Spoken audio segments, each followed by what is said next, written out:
जय श्री कृष्णा एवरीवन, कैसे हो आप लोग। आप मेरी आंखें देख ही रहे होंगे, मैं उठ के ना सिर्फ फेस वॉश करके आई हूँ और मुझे इतनी ज़्यादा नींद आ रही होती है ना इस टाइम।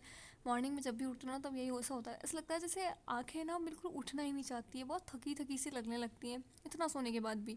हालांकि मैं ज़्यादा नहीं सोती बट फिर भी जितना सोती हूँ उतना बहुत ज़्यादा पर्याप्त है। पर खैर कभी होता ही है ऐसा कि जब आप बहुत थके हुए से रहते हो तो आपकी आंखें आपका साथ नहीं नहीं देती है, फिर चाहे आप कितने ही एक्टिव क्यों ना लगो। सो मॉर्निंग में सुबह उठते ही मैंने सबसे पहले किया अपने ऑप्शनल का स्लॉट, क्योंकि यही मेरा डेली रूटीन है। सबसे पहले उठते ही मैं ऑप्शनल की क्लास करती हूँ। और मतलब मेरे साथ ऐसा है ना कि चाहे कुछ भी हो जाए और कुछ भी मिस हो जाए पर ऑप्शनल की क्लास मिस नहीं होनी चाहिए, क्योंकि मज़ा आता है यार।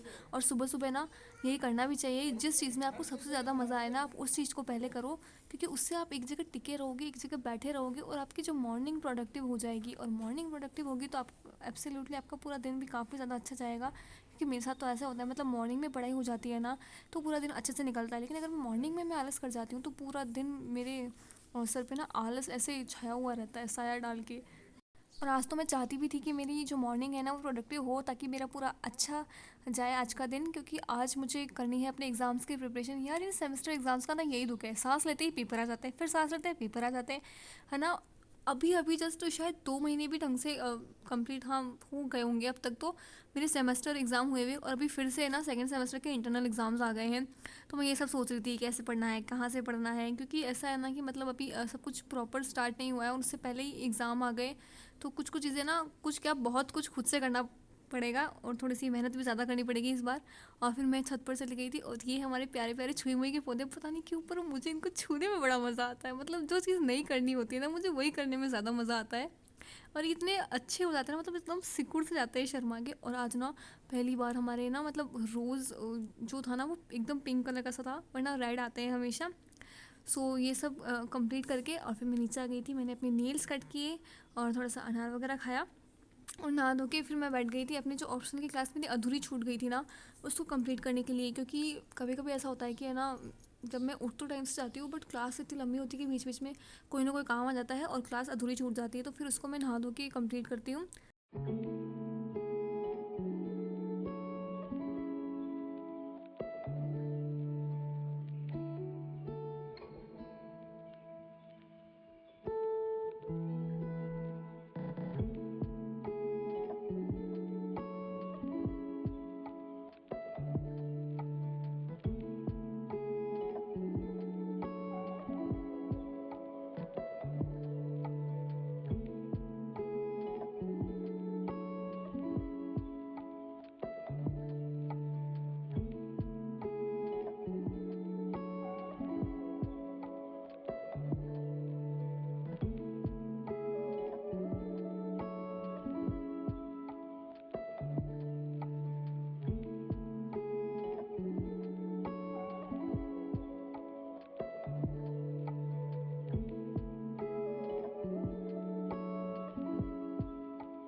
अपने ऑप्शन वाली क्लास मैंने कंप्लीट की और फिर है ना ये करते करते मुझे अप्रोक्स शायद 12 तो बज ही गए होंगे।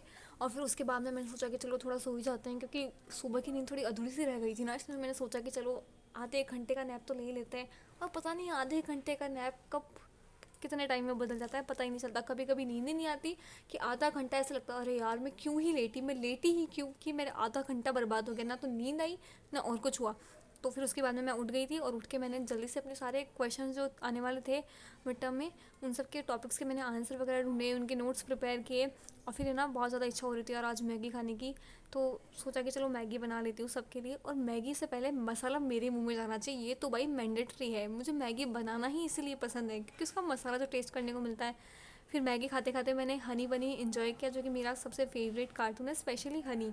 उसके बाद में मैं फिर से बैठ गई थी अपने एग्ज़ाम के नोट्स बनाने के लिए। और यहाँ पर मैं पढ़ रही थी अपने कॉलेज का ही कोई सब्जेक्ट, क्योंकि हमारे ना एक दिन में 3 पेपर होते हैं, तो तीनों के लिए मतलब अलग अलग चीज़ें पढ़नी पड़ती है, बहुत कुछ मटेरियल ढूंढना पड़ता है। और सबसे बड़ी बात तो ये कोशिश करनी पड़ती है कि तीनों के मटेरियल मिक्स ना हो, क्योंकि है ना दिमाग में ना खिचड़ी सी बन जाती है इतने कम टाइम में, जब आपको प्रिपरेशन के लिए भी ज़्यादा टाइम ना मिले, आंसर राइटिंग में भी टाइम ना मिले, इन सब के लिए।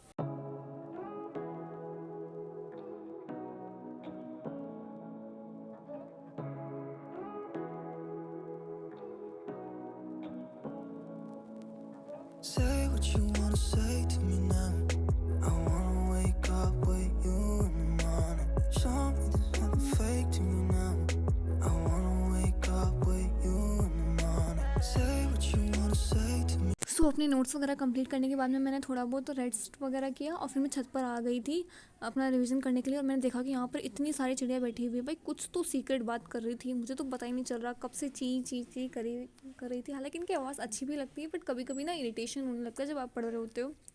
सो यहाँ पर बैठकर फिर मैंने अपनी पॉलिटी को रिवाइज करना स्टार्ट कर दिया, क्योंकि मेरे ना कॉन्स्टिट्यूशन का भी पेपर है। और मतलब मुझे ऐसा था ना कि कहाँ तो गूगल से सर्च करेंगे, कहाँ से आंसर्स लिखेंगे, इससे बेटर है कि क्यों ना हम बुक्स और नोट्स से रिवाइज कर ले। इसमें क्या हाईलाइटेड पॉइंट्स है ना, तो ज़्यादा मेहनत नहीं हुई मुझे ढूंढने में, और अच्छे से रिवीजन भी हो गया, ताकि मेरे एग्ज़ाम में एटलीस्ट अच्छे मार्क्स आए। क्योंकि सेमेस्टर एग्ज़ाम का कुछ नहीं कह सकते ना कि कितने टॉपिक्स आएंगे, कितना कुछ होगा, है ना। और आपको नहीं पता होता ना कि आपको कितना लिखना होता है, कैसे लिखना होता है। हालांकि धीरे धीरे एक्सपीरियंस से आ जाता है, बट फिर भी है ना, कुछ कुछ क्वेश्चन एकदम अनएक्सपेक्टेड होते हैं। तो मेरी कोशिश यही रहती है कि जहाँ से नंबर मिले ना वहाँ से बटोर लो, क्योंकि एक एक नंबर बहुत कीमती है भाई। So that's it for today, and thanks for watching and